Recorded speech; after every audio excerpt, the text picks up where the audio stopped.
E aí, BPOs, ó, fiz com carinho esse vídeo para mostrar uma coisa que eu vejo. Estou vendo que tem bastante gente perdendo tempo, literalmente, aquilo que a gente poderia duplicar ou triplicar a nossa rotina como BPO, deixando no momento, né? Seja quando você começa esse cliente que a gente tem nosso processo de implantação, ou seja, quando a gente já tinha esse cliente e você entra num cliente que já está em andamento.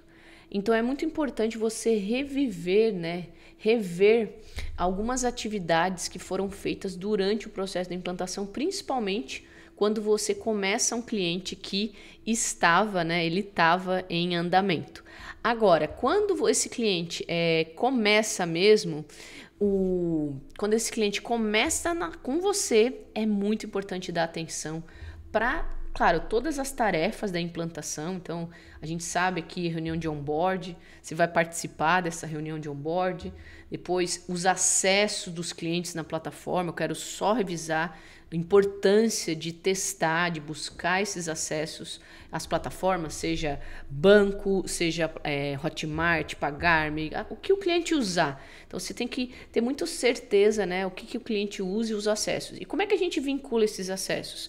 Lembre, jamais crie esses acessos, excesso do banco, claro que tem que ser o cadastro diretamente no seu e-mail, nesse e-mail que você tem aqui com a gente, mas as plataformas é recomendável que você vincule sempre ao e-mail do financeiro do cliente, né? Como a gente usa o e-mail do financeiro do cliente, por qual motivo? Para facilitar, né, que o cliente precise, por exemplo, mudar todas as mensagens, todos os e-mails que você recebia dos fornecedores. Tá? Então, esse é um grande ponto. Porque a gente usa o e-mail do financeiro que esse cliente já usava. Tá? O relatório, eu até vou compartilhar aqui, peraí. Ó, então aqui são o P10, né, que é a implantação do BPO. Então você tem aqui a parte de o RO01, que é a reunião de onboard do cliente. Você tem o W04, que são os acessos dos clientes das plataformas. Você tem aqui o relatório dos dados do cliente coletados no processo de venda. Muito importante entender quem é esse cliente. Quem é esse cliente que chegou? Né? O que ele faz, o que ele vende. Então é muito importante se questionar sobre isso. Validar despesas e receitas recorrentes. Isso, o W02.2, gente, eu vejo muita gente deixando isso de lado. E o que eu digo que aqui você evita de jogar, né? De você às vezes ter que pagar uma multa e juros por não saber que existia aquela conta recorrente. Mas o mais importante aqui é você não só validar despesas e receitas recorrentes, e aí depois você vai ver em cada atividade como que deve ser feito, mas o mais importante é o quê? É você registrar no sistema essa conta recorrente. Duas contas assim, vou até falar mais, contas assim que você jamais, fornecedor, normalmente ele vai te cobrar, mas quais contas que simplesmente vai lá e dá BO? Conta de telefone, então assim, saiba quais são os telefones que a empresa usa e o dia do vencimento. De preferência, coloque no débito automático. Conta de água também, se a empresa tem escritório, conta de água, conta de condomínio, o aluguel, a conta de energia, de internet, essas contas, elas têm que estar em débito automático e devem estar nas contas recorrentes. Quando você entrar numa empresa, se questione, né? Você não paga aluguel?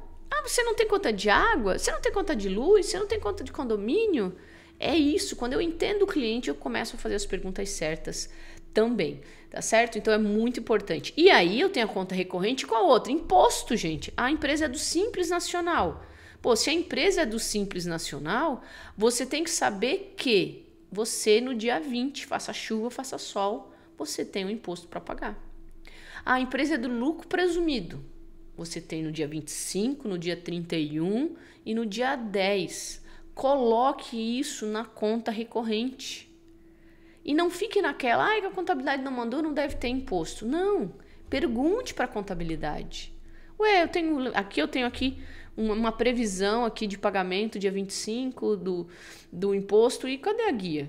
Entendeu? Esse é um ponto. Por quê? Porque o cara vai lá, não pagou, gerou lá 500 mil de imposto a pagar. Aí a gente esquece 20%. Vamos pagar 20% de multa. Por quê? Porque o cliente tinha ali o dinheiro e a gente simplesmente que não pagou. Tá certo?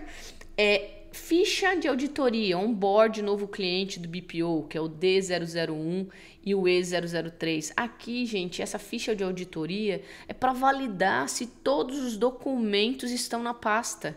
Contrato, tudo. Por quê? Porque se um dia o cliente pede, cadê a inscrição municipal? Cadê a inscrição estadual? Não é só quando o cliente pede que a gente vai buscar, a gente vai correr atrás, tá? E o dados para pagamentos, né, com o E003, que é o D001 e o e-mail junto com ele, que a gente vai detalhar cada um, como eu falei, né? E depois, nossa etapa de encerramento de implantação, que é tendo certeza que tudo que está aqui foi cumprido, então a gente pode fazer o encerramento da implantação. E aí eu quero começar agora já falando um por um para vocês aqui do nosso processo de implantação, porque uma implantação bem feita faz diferença na nossa rotina com o cliente. É divisor de águas, de sucesso ou insucesso nesse cliente. Seja para a gente ter uma rotina produtiva com o cliente, seja também para esse cliente ficar feliz com aquilo que a gente está entregando. Bora lá então.